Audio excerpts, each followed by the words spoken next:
Maybe questions saying that is it not always possible to have such a normal distribution? Okay, going forward, I will come up with what is called central limit theorem.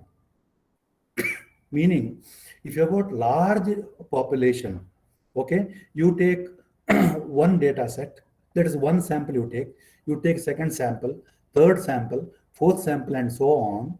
So you have got data set 1, data set 2, data set 3, data set 4, and so on. Now, in case each data set has some distribution, need not be necessarily normal distribution. If it is normal distribution, great. Even if it is not a normal distribution, nothing to worry.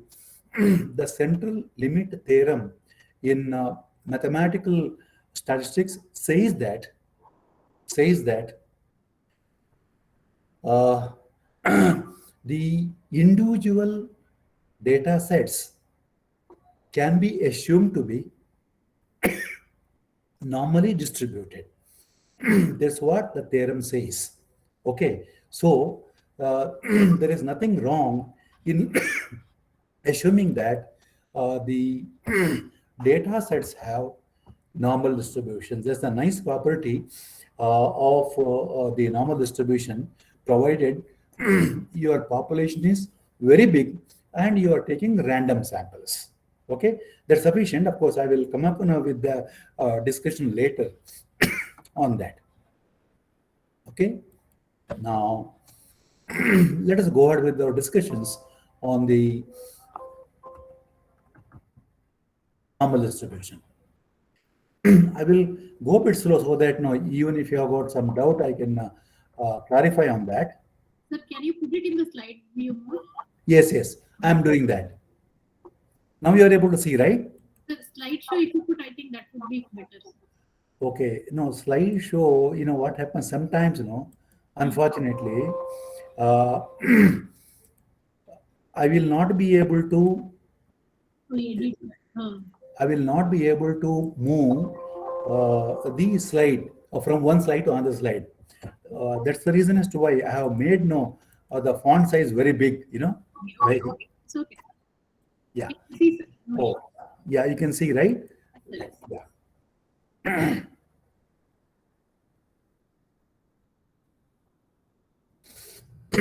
Once you understood this, in fact, last time, because I was saying you may have to use some transformation from general normal distribution with the parameters mu and sigma to a standard normal distribution. That's how normally we use the normal distribution for all our testing purposes. Okay. I said, in the previous class, the normal distribution has a nice, say, graphical representation as a curve, which is symmetric about the line x equal to mu. If you consider any value on the x-axis, that represents a vertical line standing on the horizontal axis x. Okay. For example, if I write mu, that actually means x equal to mu. That is a vertical line. Okay, about which the curve for the normal distribution is symmetrical, meaning to the left of x equal to mu, you have half the area under the curve, and to the right, again half the area under the curve. That's the nice property that say normal distribution has. Okay. Now let us see few simple results. Yeah, it is a continuous. Okay, it is not.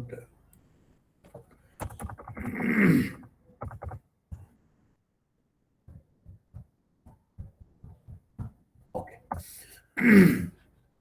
See, for the distribution that we have seen in this, if you try to compute the arithmetic mean and a standard deviation square, there is a variance in square, what do you get? Of course, I don't want you to compute that. Nonetheless, you can compute. Nobody stops you. Okay. Let us find E of x. That is the arithmetic mean. EFS is given by the formula, as you know, integral minus from other end to the next end, the extreme points of x, that is minus infinity to plus infinity. Okay, x into f of x, x of x. This capital X as the lowest surface you can draw if you have got only one variable to deal with. But I told you in the previous class, you may have to have multiple variables. Some of you gave examples from your own, say domains, saying that one say yield in an agricultural field, or number of quantity sold, uh, a product actually. All these depend not just on one variable, you'll have multiple variables. So if I say that I have got variable capital X, variable capital Y, variable capital Z, no wonder. Okay, in such cases, you use lower suffix capital X. Otherwise, you can drop it, no problem at all. In fact, I have dropped in the formula for variance of X. Okay, now EFX is equal to integral minus infinity to plus infinity x into f x of x dx. If you multiply fx of x, which is the formula that you have got over here, 1 by sigma into square root of 2 pi, that is the factor, into e to the power of minus half into x minus mu divided by sigma whole square into dx. If you compute that, you can compute it. Is a mathematically bit intricate, but you can do so nonetheless. That comes to exactly mu. So the first parameter that you have got in the normal distribution is nothing but the mean, arithmetic mean of the distribution. Now, if you compute the variance of x, variance of x, as to what it is by definition. That is the integral minus infinity plus infinity x minus mu whole square into f of x dx. That has also got one alternate formula which I have shown over here. Say sigma square is equal to variance of x, of course, that is equal to e of x square. Square the variable and find its expected value, subtract mu square, you get the sigma square. Okay, where e of s square, here in the one power of 2, power of x now, that is 2 is missing. Okay, integral minus infinity plus infinity s square into f of x dx. You can use this formula, or you can directly use the formula that is given over here. And if you simplify, of course, it's a bit involved integration, then we can do that. You get exactly sigma square. Okay, so for the normal distribution with the parameters mu and sigma, that sigma is basically square root of sigma square, that is the variance of x, which is standard deviation, you know that by definition. Okay, now if you have got the population, entire data you have got, then it is sigma square is given by this formula. This formula is slightly different. You have seen in the case of discrete distribution as well. You have got, say, a slightly different formula for the corresponding variance of the sample. Anyway, that we will not bother now. Okay, when we take up the hypothesis and testing, we will come to know that. Now let us not confuse and let us have this formula itself. Okay, so these are the parameters that we can always compute. Okay, by integration. Now, what is important for us in any continuous distribution is to say that what is the probability with which lifetime of a device is between 1000 hours to 1010 hours. Okay, that type of problems are quite common in the case of continuous random variables. Okay, and if you want to compute that probability, anyway, you have got the formula as to how to compute that. Say, provided that the variable x takes a value in the interval a comma b is given by this, formula, integral a to b. Say here, you have got the, okay, at this stage, let me put it in the slide mode so that you can see the diagram. integral a to b f x of x dx. It simply means that area under the curve between the vertical lines x equal to a and x equal to b. That's it. Okay. Geometrically, that's what the meaning is. Okay. So now, in the real problem definitions, how are you going to define? How are you going to define? Rather, how are you going to get the probabilities? Shall we keep doing the integration, whatever is given here?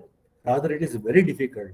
Even people who are good in math will get into problems. That's what I have tried to solve that. It's not that easy. It is quite difficult as such. There's the reason as to why. What we do is to convert the normal distribution given over here into what is called standard normal distribution. How to do that? Here x equal to mu is the central point on the horizontal axis about which the distribution is symmetric, or the curve is symmetric. In case you replace mu by 0, meaning I am converting a mu into 0. Mu is 0. In which case, things will be much simpler. You will see that. To compute the probability, we use standardization technique using a new variable, random variable, again continuous random variable, denoted by z. Okay. And it is defined by the formula z is equal to x minus mu divided by sigma. These are the transformation that I apply, or substitution that I apply. Whatever you have in the inside the bracket, this x minus mu divided by sigma, that will be replaced by z. If you are replacing, say, x minus mu divided by sigma in the power of e by z, then that means that if you transfer all the factors and the terms to the left side, then x should be mu plus sigma into z. This is very important, I tell you. The reason, if you have good amount of mathematics, it's very easy. You can write dx equal to 0 plus sigma into dz. Okay, I mean, I'm not intending this for all the people, only those who are good in math, you can verify that. That's the reason why I'm saying. Okay. And hence, dx is equal to sigma into dz, right? Yeah. Here you have got sigma, and dx is sigma into dz, and hence this sigma cancels with this sigma on the denominator. That's the idea as such. Okay. Don't worry much about that. Okay. And this z, whatever you have, is also called z score. Okay. Z score. This has come from typical statistics, domain, where we don't bother about much of the mathematical intricacies. Normally, without knowing as to what are the mathematical intricacies involved in the study of normal distribution, if you simply take the normal distribution and try to solve the problem, then we can call Z to be the Z score. Okay. Now we are defining the normal distribution, but before that, just look at the diagram below, then we'll come to that. Okay. What is the diagram looking like? Don't bother about the whatever we have above. Okay, I will use that anyway later. See, here along the horizontal axis, you have got x varying from one extreme, that is minus infinity, left extreme, to right extreme, that is plus infinity. Along the vertical axis, you have got the function f x of x, we can say that, or that lower surface x can be dropped, as I said. Okay. Now I have drawn one vertical line x equal to mu. That divides, of course, I have drawn the diagram by hand, so it may not be equally distributed. You should pardon for that. What now we find is that here to the left of this say straight line x equal to mu is same as the area under the curve to the right of say x equal to mu. Okay, what needs to be found is the probability that capital X lies in the interval A to B. How do you go about doing that? Very easy. Diagrammatically, let us say understand that. Then we will map it to standard normal distribution, and also I will introduce you to what is called standard normal table. We will discuss that. Okay. Now, if you consider not a standard normal distribution, ordinary normal distribution, you have got x equal to mu as the mean, and you have got the curve over here. Now we can define the cumulative probability distribution of, it is not discrete, okay, continuous, okay, random variable, standard normal variable, which we are yet to come. We will have only normal variable.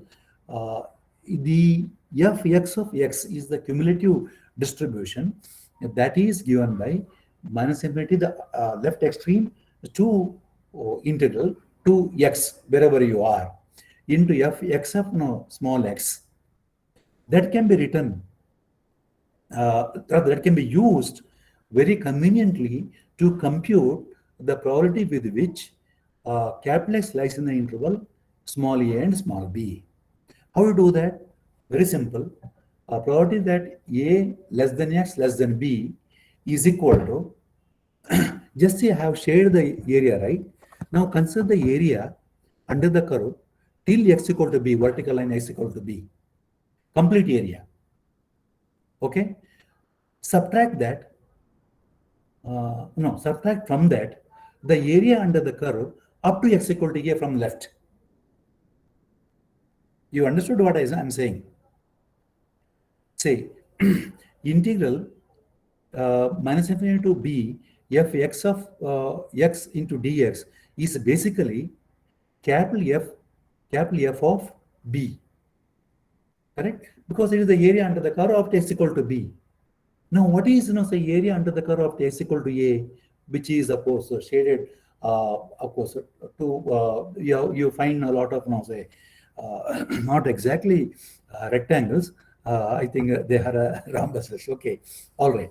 So area under the curve till x equal to a should be subtracted from area under the curve of x equal to b. Okay. Now take the difference of these two areas, and that will give you the probability under the curve between x equal to a and x equal to b. That is nothing but the probability with which x takes a value in the interval a to b. That's how we compute the probability. However, we will simplify this, and we will use a table to compute this. That's what we are going to do. Okay. Now let us come to the definition of standard normal distribution. One minute.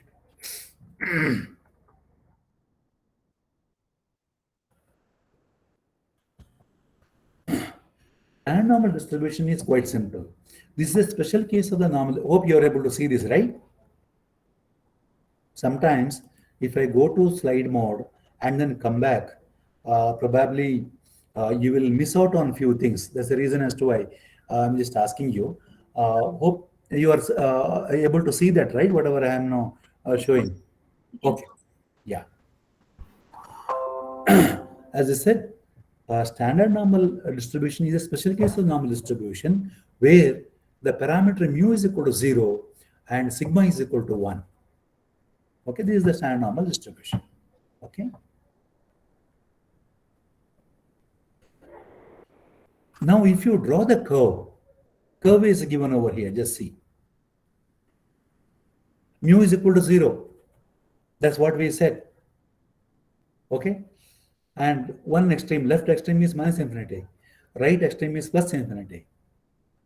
And you will find the curve is symmetric about mu is equal to 0. Or you can say z is equal to 0 and mu happens to be 0 as such.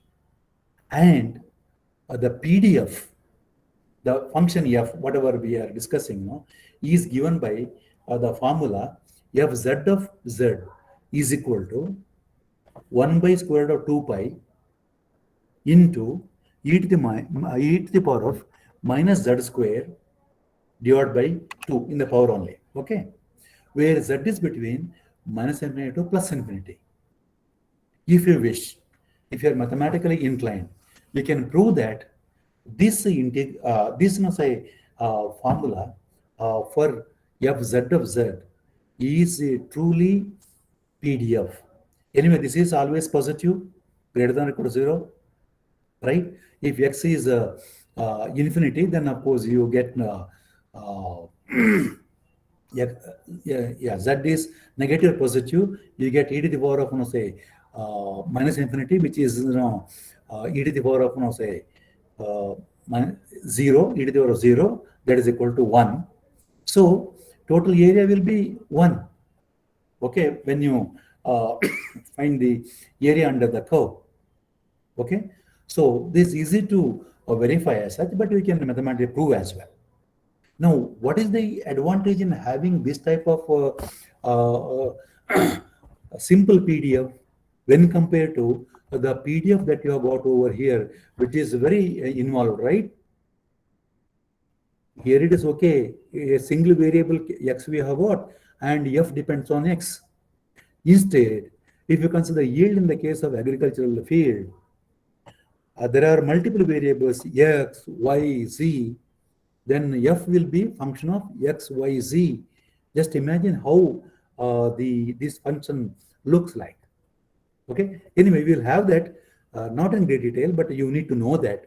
Otherwise, later topics will be difficult. But we will see that it's not that difficult to understand as such. Okay. Okay. Fz of small z is equal to this formula. Now, what is the advantage of having this? Yeah. What I'm doing here is to same transformation you have got, z is equal to x minus mu divided by sigma, which we have said x equal to mu plus z sigma, which gives you dx equal to sigma dz. And if you substitute to compute the area for the given normal distribution, you get finally, same integral with respect to the standard normal distribution, because this sigma cancels with the sigma on the denominator. I'm just reiterating, that's all, nothing else. Now, if you consider ZA to be say you want to compute the area under the curve between x equal to a and x equal to b. That's what probability of a less than capital X less than b says. Okay. Now let us compute z value. Is very important, I tell you. Z value corresponding to x equal to a and x equal to b. If I compute z value corresponding to x equal to a, what do you get? You will get ZA. That's what I'm writing. That is equal to a minus mu divided by sigma and ZB is equal to b minus mu divided by sigma. So what you, here I've written, right? Yeah, I think I've written Z1 and Z2. Okay, this should be ZA and ZB. Corresponding to A and B in the distribution normal curve over here, corresponding to x equal to a and x equal to b, you get z is equal to za or z1 and z is equal to zb, which is here written z2, which is zb. So we are transforming the given normal distribution to standard normal distribution. Why do you want to do that? We will see that. Okay. So this is very important. Okay. This basically called standardization technique. There is one more technique called normalization technique, which we will not be using because we will finally are going to use a standard normal table, which I will show you. Using that, we can compute the probability. Okay. Say here in the diagram, what has been done is to compute the probability that z is less than -1. Z is less than -1. What is this? This area under the curve, basically the cumulative distribution, right? That simply says area under the curve up to x equal to, it is -1, I believe, right? -1. That is true. Okay. All right.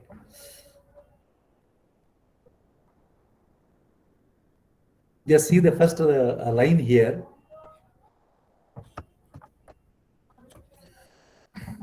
Many populations have distributions that can be fit very closely by an appropriate normal or Gaussian bell-shaped curve. This is the statement which has been verified by many experiments. When you have got population, huge population, we can always fit such a population by an appropriate normal distribution, meaning you'll have to have suitable mu and sigma. That's general statement, okay. In fact, central limit theorem is going to say that yes, it is true, okay.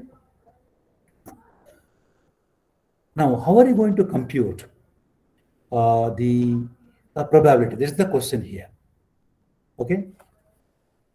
This is the repetition, of course. Suppose you have phi of z. In the case of a standard normal distribution, I'm introducing phi of z, okay, which basically plot that z is less than small z, which is the area under the curve up to capital Z is equal to small z. In this case, z is happens to be -1. Now, how are you going to get this? Here is where I'll be using what is called standard normal table. I will show you that.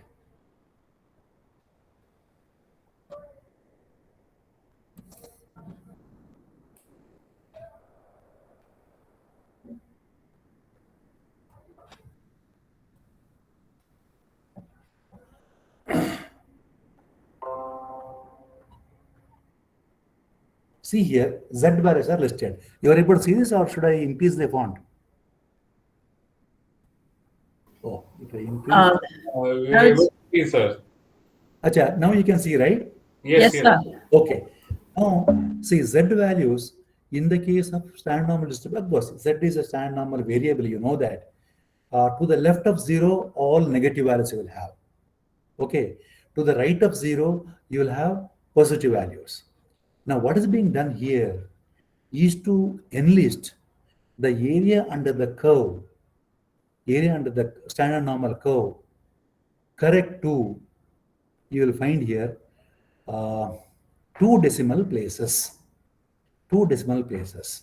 Let me go to the positive part first, because this will be a bit confusing. So,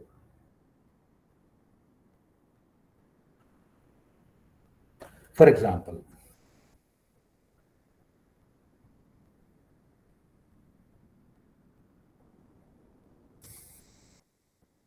okay, let me take this one. 0, 0, 0, 0, nothing. And in case you have got minus 0.01 to the left of 0, you have a vertical line corresponding to z is equal to minus 0.01. I'm considering the first row here, okay.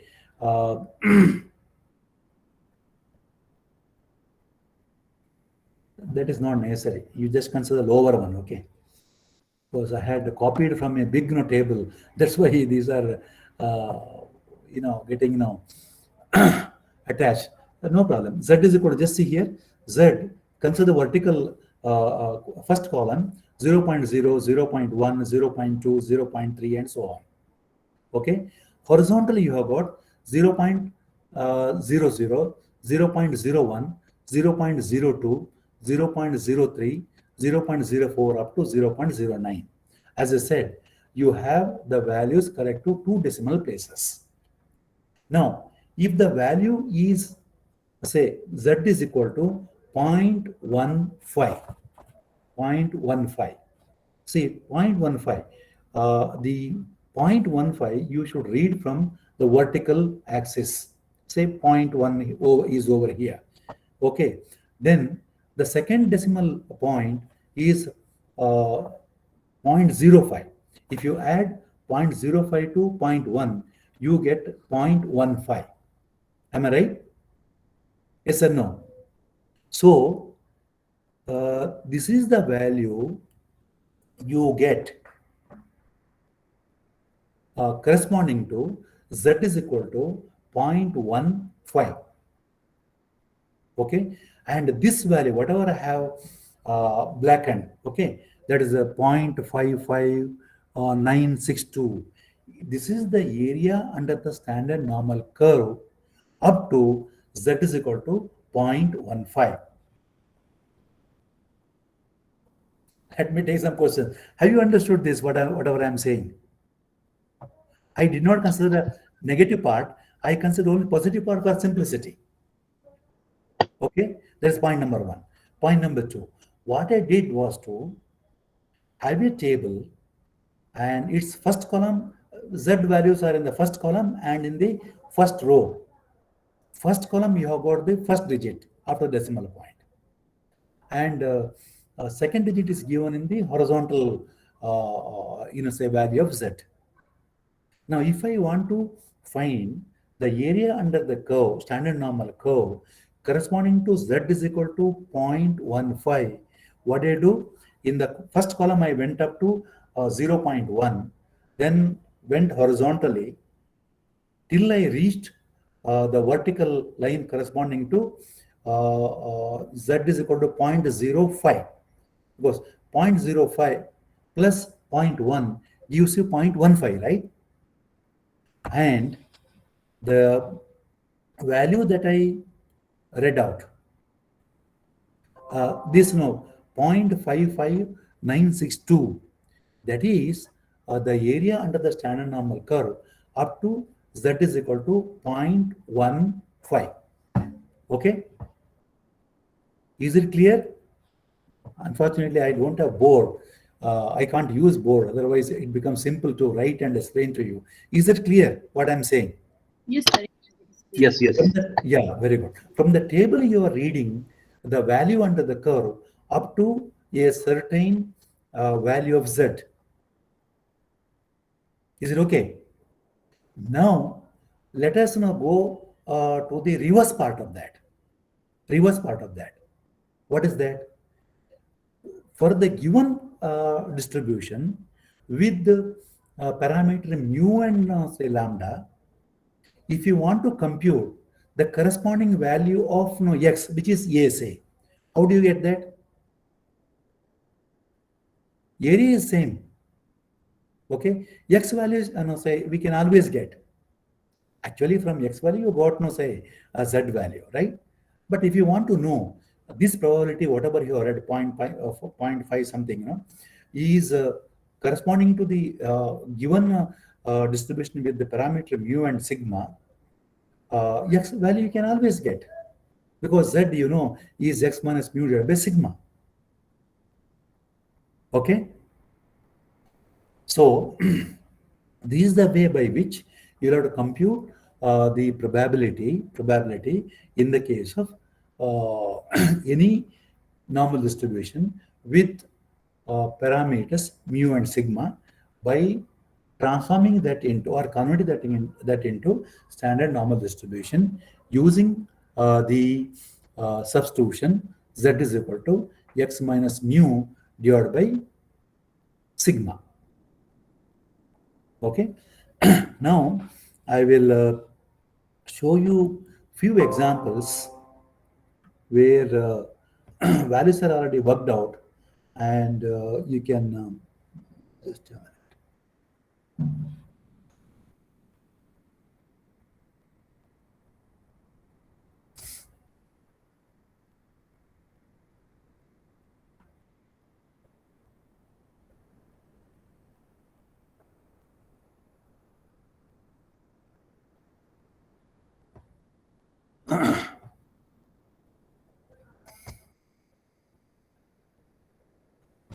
Okay, I think I'll have to search for that. It's okay, no problem.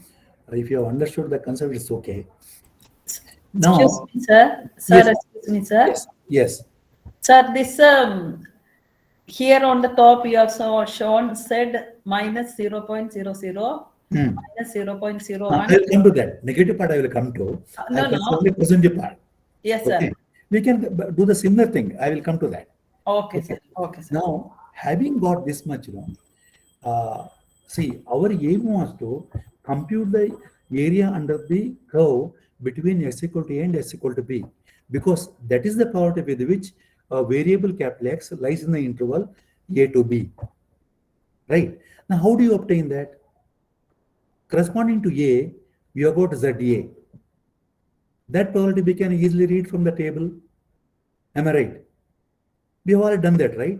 For example, 0.15, if z is equal to 0.15 for a particular value of x, we can always read the area under the curve up to x equal to not x equal to a, which is nothing but ZA.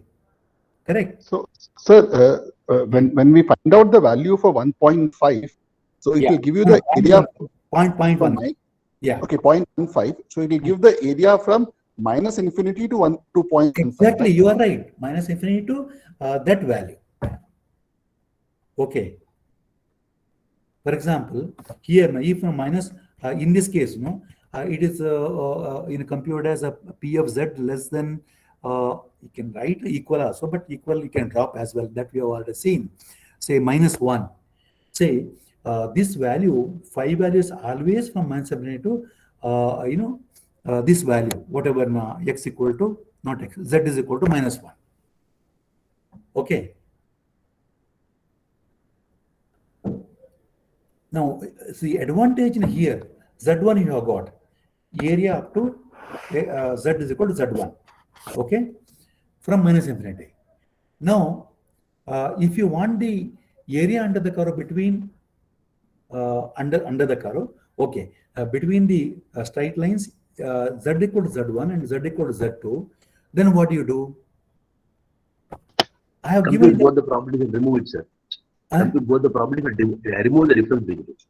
You compute, you are right. See, corresponding to x equal to b, we can get, say, Z2, right? Or ZB, whatever. We can get that. Say it is 0.25. I'm just simplifying, okay?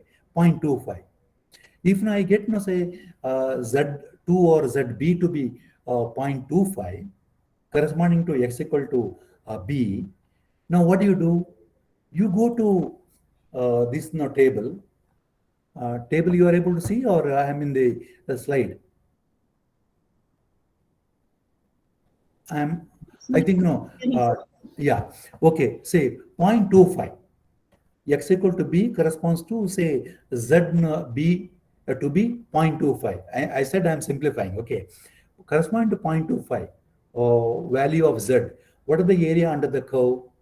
That is over. You can read it. Say you go to the column. Z is equal to 0.2, over here it is, and horizontally you go for the second decimal place 0.05. If you add 0.05 to 0.2, you get 0.25, and area under the curve now becomes this 0.59871. Am I right? Just below that we have got. Corresponding to x equal to b, what I said is that ZB is equal to 0.25. It is a cooked example, okay. 0.59871. Corresponding to x equal to a, we had z equal to 0.15, for which, say, area under the curve we got 0.55962. All right, 962. Now tell me, what is the area under the curve between x equal to a and x equal to b, or in terms of z, ZA and ZB? Can anybody tell me? I think I should have a slide on those things. difference between 0.598 minus 0.55. Exactly. It is 0.59871 minus 0.55962. Subtract the upper one from the lower one, you get the probability between ZA and ZB, which is same as the probability between X equal to A and X equal to B in the given normal distribution, having in a parameters mu and sigma. Hope you understood this concept, right? Now let us go and check now for some of the negative values. Very similar way, though there are some complications that when you work out the problems, you will come to know. Suppose you have Z value to be minus 4 point, say, yeah, I will come to this, is better. Say minus 3.90, say, minus 3.90, okay?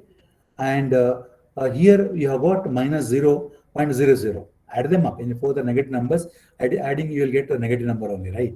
So it is minus 3.9. The value of under the curve is, okay, 1 minute, it just runs.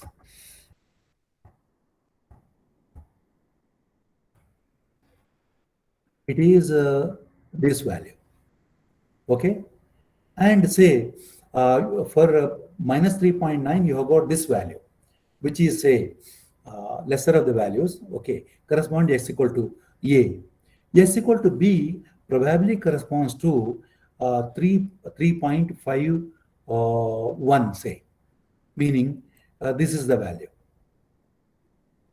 okay, corresponding to S equal to B, which is ZB or Z2, whatever, okay? So this value 0.00022 minus 0.0005. This is the difference of the areas under the standard normal curve, which will give us the probability with which X lies in the interval X equal to A and X equal to B. Okay, this is the simple transformations. That's what we call in the maths or in other analytical subjects that we use to compute the area under the curve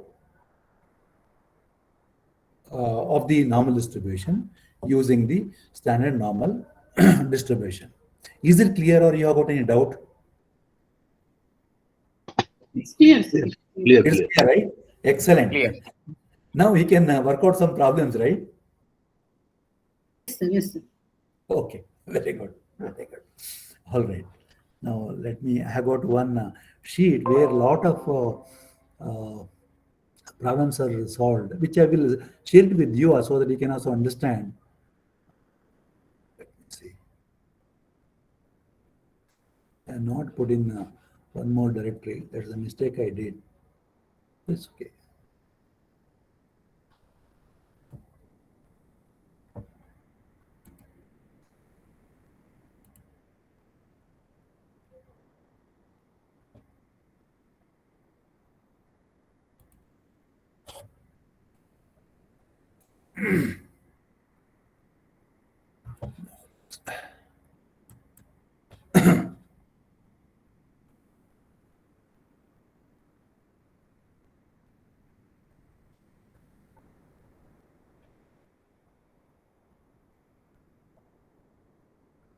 I'm searching for that file so that we can open that and see.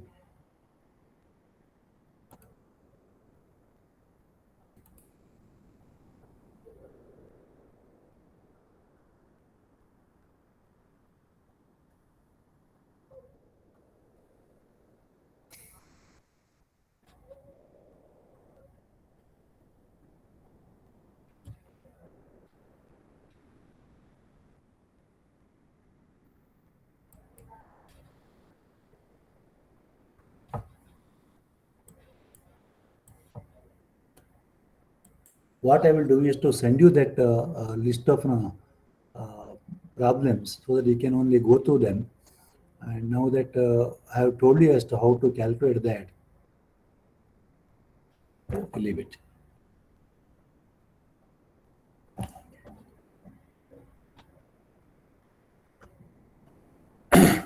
Now, having known the normal distribution and how to compute the area, the required area, whatever we want, which is the probability itself, using standard normal distribution, now we have a little bit of a discussion around.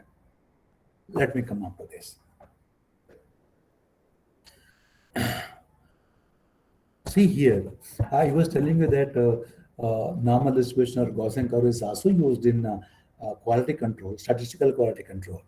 Okay, there you will have the upper limit and lower limit, which are normally expressed in terms of mu and sigma, for the simple reason that it is easy to read the values from the tables. Okay, mu minus sigma is the lower limit, mu plus sigma is the upper limit, and area under the curve. That's what you have here. Okay, and x minus mu, yes, not x minus mu, sorry, mu minus sigma and mu plus sigma. That is now one area that we are which is very important. Second one is mu minus 2 sigma to mu plus 2 sigma. Okay, you will find that is much bigger concern the area under the curve. Okay, when compared to the area under the curve between x equal to mu minus sigma and x equal to mu plus sigma. Now we can go up to 3 sigma also. Now if you consider two vertical lines, x equal to mu minus 3 sigma and x equal to mu plus 3 sigma, in fact area under the curve considered will be 0.98. Of course, that I will give that. Okay, 0.98 is quite big. Okay, and whereas x equal to mu minus sigma and x equal to mu plus sigma, if you consider vertical line, the area under the curve will be 0.6, say 7 something it comes to. Okay, and these areas under the curve with the mu plus say k sigma, mu minus k sigma and mu plus k sigma, will be very important for us when into the statistical technique. This one point I wanted to tell you, which will be quite useful later.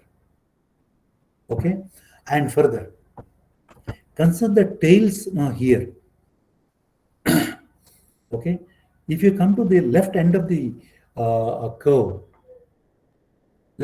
curve, say we are considering small area under the left part of the curve, under the left tail, say 0.05. It's very small, right? Probability. And if you got a hypothesis that, we can have an hypothesis, and we can reject the hypothesis with a very small probability. That means we can accept the hypothesis with the large probability. This is the concept which we will come to know when we do the testing of hypothesis. That's where these tails will always be useful. Okay, whenever you want to accept something, some hypothesis that you have, you should accept with a very large probability, right? Yes or no? Shall we accept a hypothesis with a very low probability or likelihood? If I use likelihood, I think that means much better, right? Narasimha, what do you say, Professor Narasimha? Yes, sir. Yeah, you should always accept with the high likelihood or high probability. Now here, I'm using two different terms, likelihood and probability. I think you may also remember that when I drew the frequency table, we had frequency coming in one column, then we also wrote relative frequency. I said Relative frequency is an estimation of the probability with which x takes a value xi. I is equal to 1 to n. Okay, that is an estimate. Likelihood is also a sort of estimation for the probability. You should remember that. For our practical purposes, for testing, statistical testing, we will say relative frequency, then likelihood are same as the probability. That we will assume. Okay. This one point is always to be kept in mind. Now we have another thing that I want to tell you about normal distribution is that population can be modeled by normal distribution. Okay, even samples can also be modeled by normal distribution. Okay, however, it has been say verified and proved as well that results will be whatever inference you do on the population using the static or mean and variance of the sample is almost accurate if you can have sample size to be 30 or above 30. Okay, this is one result that we will only state, we will not prove that. There is rigorous proof for that, don't worry about that. If n, the sample size, is 30 or more than 30, then better we use normal distribution. Okay, now some of you might question me, there are some samples which are less than 30, then what do we do? Can we not use the normal distribution? That question arises, right? Probably you may not have very large sample. Some of the biological experiments, okay, probably you will have only small number of, say, a small data set will be very small, meaning the sample will be very small because sample size is say 10 or 20 or less than 30. Then what do you do? Yeah, we have got other distributions to our which will come to our help. There is what is called student t distribution. Student t distribution. There's also say is a continuous random variable. T is continuous random variable. We have got distribution, which is not. Sir, your screen is still showing that particular.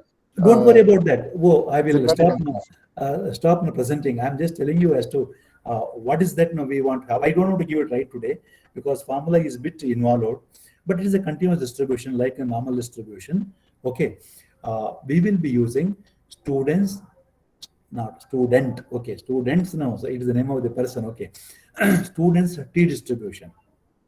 Okay, that is very good to model the data set if the sample size is small or data set we have got is having only values less than 30. That you please remember.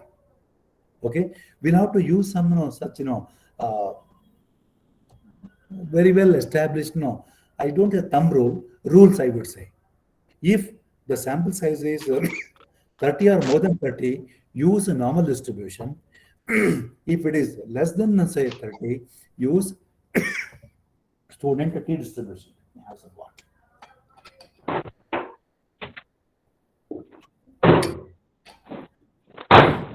Now, in the normal distribution also, what we saw is that computing the probability is very tough because of the integration. Even in t distribution, without saying as to what are the PDF, I'm saying, you will have difficulty in integrating the function. Even in the case of t distribution, we'll have a table very similar to the table I have shown. The table that I have shown is available in almost all standard probability and statistics textbooks. Even t distribution also is listed in the form of a table in almost all the textbooks. Okay, so these are two things which I wanted to highlight so that there are no confusions. If you are asked to do some testing where the sample size is more than 30, please use standard normal distribution and the table.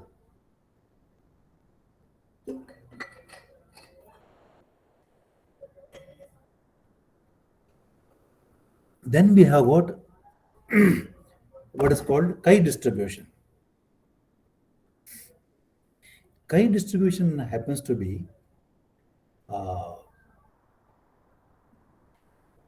yeah. I told you about aspect value, right? And also relative frequency I said. In case you have got two variables and you want two variables which represent two samples, say, and you want to compare them, then of course we will go for chi-square distribution. That of course we will discuss this. This is the two distribution which we will study in the next class, not this class.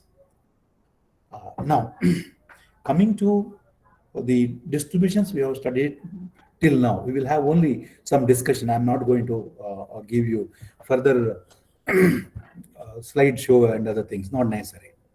We have seen the discrete distributions, which are binomial, then Poisson. Yeah, these are the two distributions which we said are important.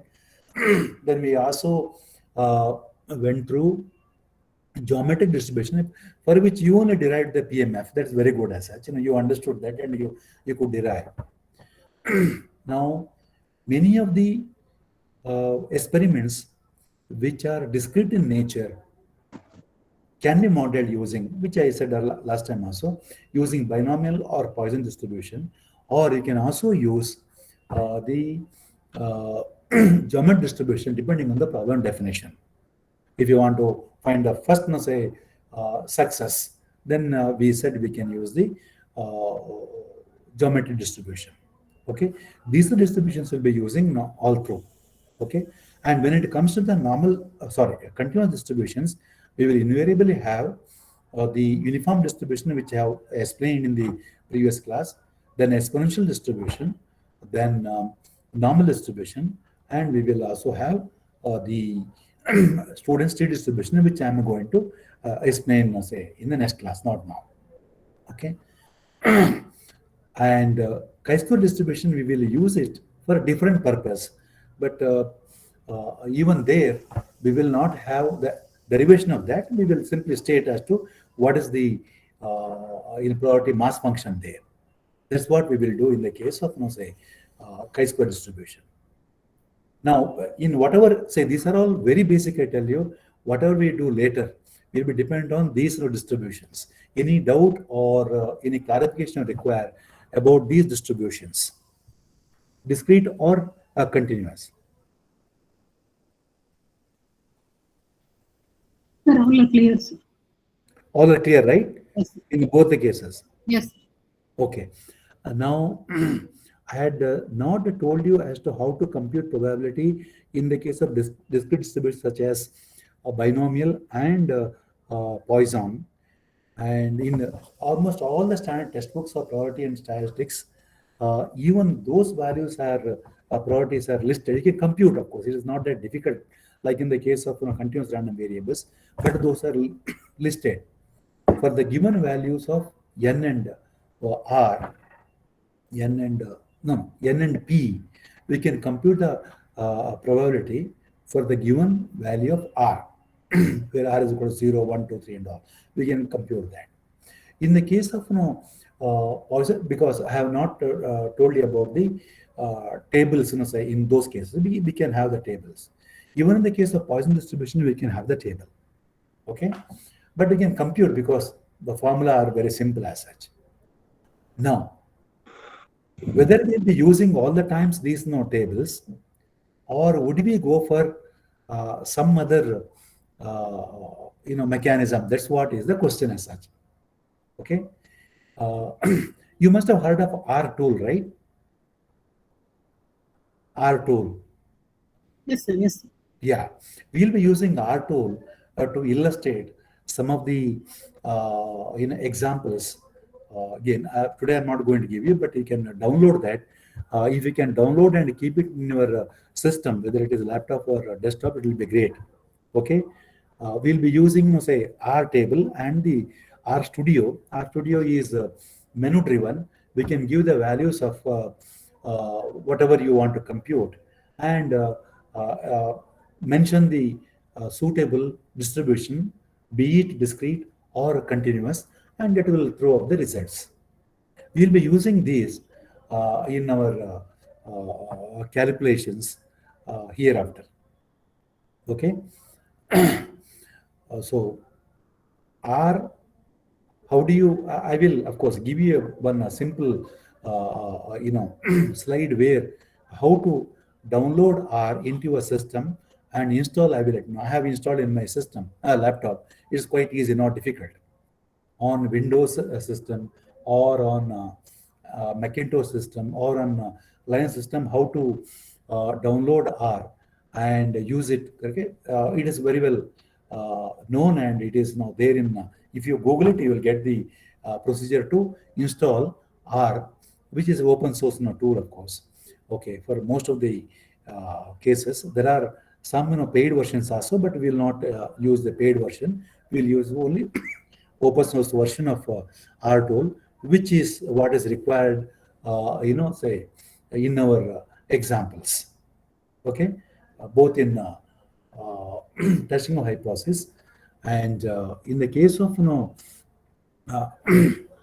other say topics in say module 3, you have clustering algorithms. There we might use R, but not necessarily in all the cases. And then we have the dimensionality reduction. For dimensionality reduction, either using say PCA, principal component analysis, or SVD, single value decomposition, or factor analysis, we will be using R tool, because R tool implements all of them. We will see as to how to implement them, that I will explain to you.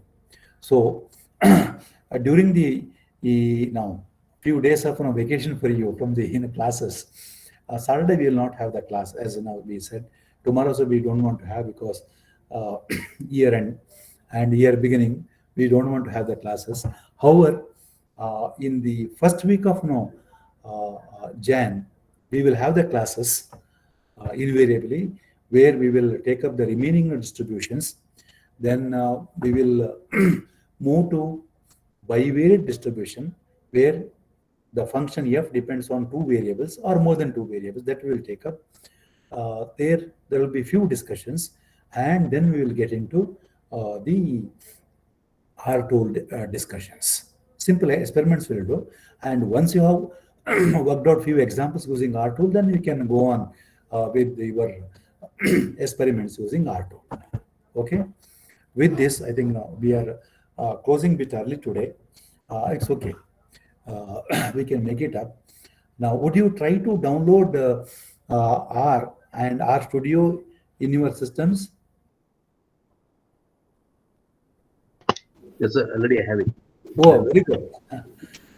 Then you should send out, of course, in Google, as I said, now you will get all the details as to how to install R tool, okay, with the studio, that you can do. Or I will